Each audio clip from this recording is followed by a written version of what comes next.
najbitnijim mineralima koji će u najboljoj perspektivi kontrolirati vašu tjelesnu težinu na najbolji mogući način. I zato za sve vas koji vas interesira kako ćete kontrolirati vašu tjelesnu težinu, na prvom mjestu ću vam preporučiti jedan mineral koji se naziva kalcij.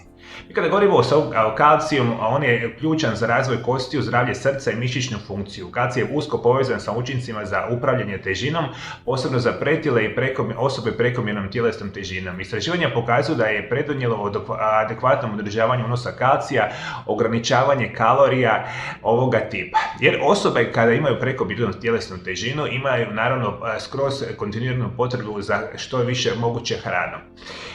Studije su u potpunosti jasne. Vi kada imate kroničan nedostatak kalcija u vašemu tijelu imate puno veću šansu za prejedanjem, odnosno prevelikom konzumacijom specijalno one loše hrane. Zašto je nama tu kalcij izvanredno bitan? Dakle, kad imamo adekvatnu količinu kalcija u našemu tijelu, sam kalcij je djelotvoran u procesu koji se naziva termogeneza. Mi kada govorimo o termogenezi, kalcij upravo povećava temperaturu jezgre našega tijela, što povećava našu brzinu metabolizma, omogućujući našemu tijelu da učinkovitije pretvori hranu u energiju. I kako bi se dodatno povećao potencijal sagorijevanja masti i minerala, pokazalo se da kalcij povećava oksidaciju masti dok reguliranje, dakle i naravno reguliranje šećera u vašoj krvi. I to je ono što je kalcij izvanredan i zašto je jako bitan za vašu naravno tjelesnu težinu. Jer on će poticati između ostalog i sagorijevanje onih masnih naslaga u vašemu tijelu na puno boljoj perspektivi.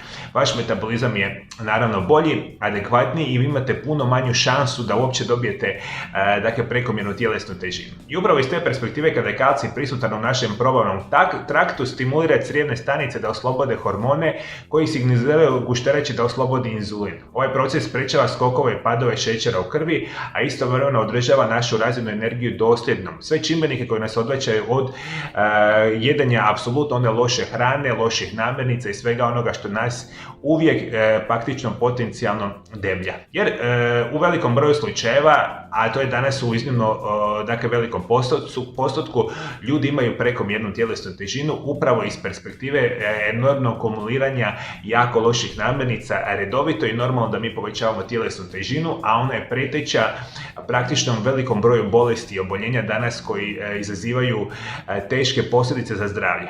Dakle, prvi mineral koji će kontrolirati vašu tjelesnu težinu, morate ga imati u dovoljnim količinama, apsolutno će biti kalcij.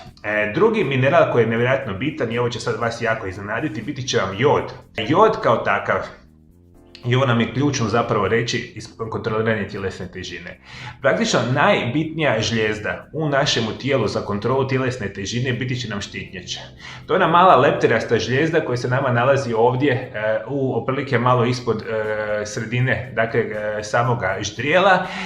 Ona je odgovorna za veliki broj funkcija našega tijela, specijalno za održavanje normalne tjelesne težine, kontrolu temperature i kontrolu onoga jako bitnoga metabolizma. I zato osobe koje imaju problema sa kroničnim nedostatkom joda, vi ćete u velikom broju slučajeva imati problema itekako sa naravno štitnjačom, a posljedica problema sa štitnjačom, vi ćete se u velikom broju slučajeva imati prekomjernu tjelesnu težinu. Jer ono što govorimo, najveća koncentracija joda je u štitnjači, čak 20 do 40 puta veća nego u krvotoku. Da imamo adekvatnu količinu joda u našemu tijelu, naša štitnjača puno bolje funkcionira. Čim naša štitnjača radi kako bi trebala i adekvatno, dakle mi ćemo puno bolje kontrolirati one hormone, specijalno one hormone koji izazivaju osjećaj gladi, osjećaj sitosti, manje ćemo se prejedati i generalno naša situacija će biti bolja. Međutim, mi čim nemamo dovoljno joda u našemu tijelu, naša štitnjača loše funkcionira i imamo puno veću perspektivu da se debljamo. I treći mineral koji će biti ključan za vaše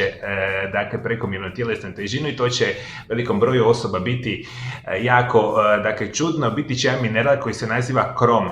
Opet govorimo, ovo je sve utemeljeno u znanstvenim studijama koji su pokazali da kroničan nedostatak samoga kroma potencira puno veću šansu od prejedanja. Mi kada govorimo o samome kromu, specijalno govorimo da poremećaj prejedanja definirani kao konzumacija neobično velike količine hrane zajedno sa osjećajem gubitka kontrole nad dijelom.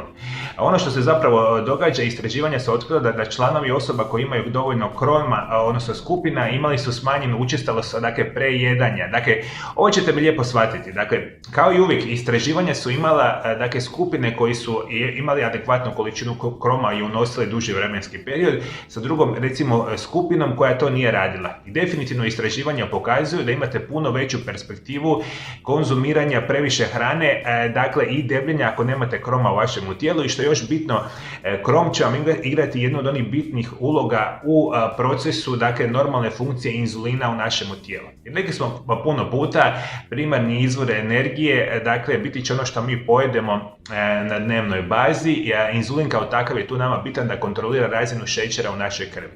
Mi, ako nemamo dovoljnu kontrolu, naravno, inzulina, imamo puno veću šansu, naravno, od prekomjerne tjelesne težine. I apsolutno je jasno, dakle, krom će vama izvanredno, dakle, kontrolirati vašu tjelesnu težinu, kontrolirat će one hormone koji izazivaju osjećaj gladi i osjećaj, dakle, sitosti, i na najbolje mogućoj perspektivi ćete puno bolje sagorijevati masne naslage, čak i održavati onu mišićnu masu. Upravo iz te perspektive ključnu ulogu igra krom. I još informacija za kraj, jako vam je krasno konzumirati namirnice bogate kromom sa namirnicama koje imaju puno u sebi vitamina C, jer oni zajedno svi, rekli smo, jako dobro kontroliraju tjelesnu težinu, masne naslage, kontroliraju inzulin u našem krvi, a to je sve što vi zapravo želite. Ovo su vam ključni minerali koji će držati pod kontrolom vašu, dakle, samu tjelesnu težinu.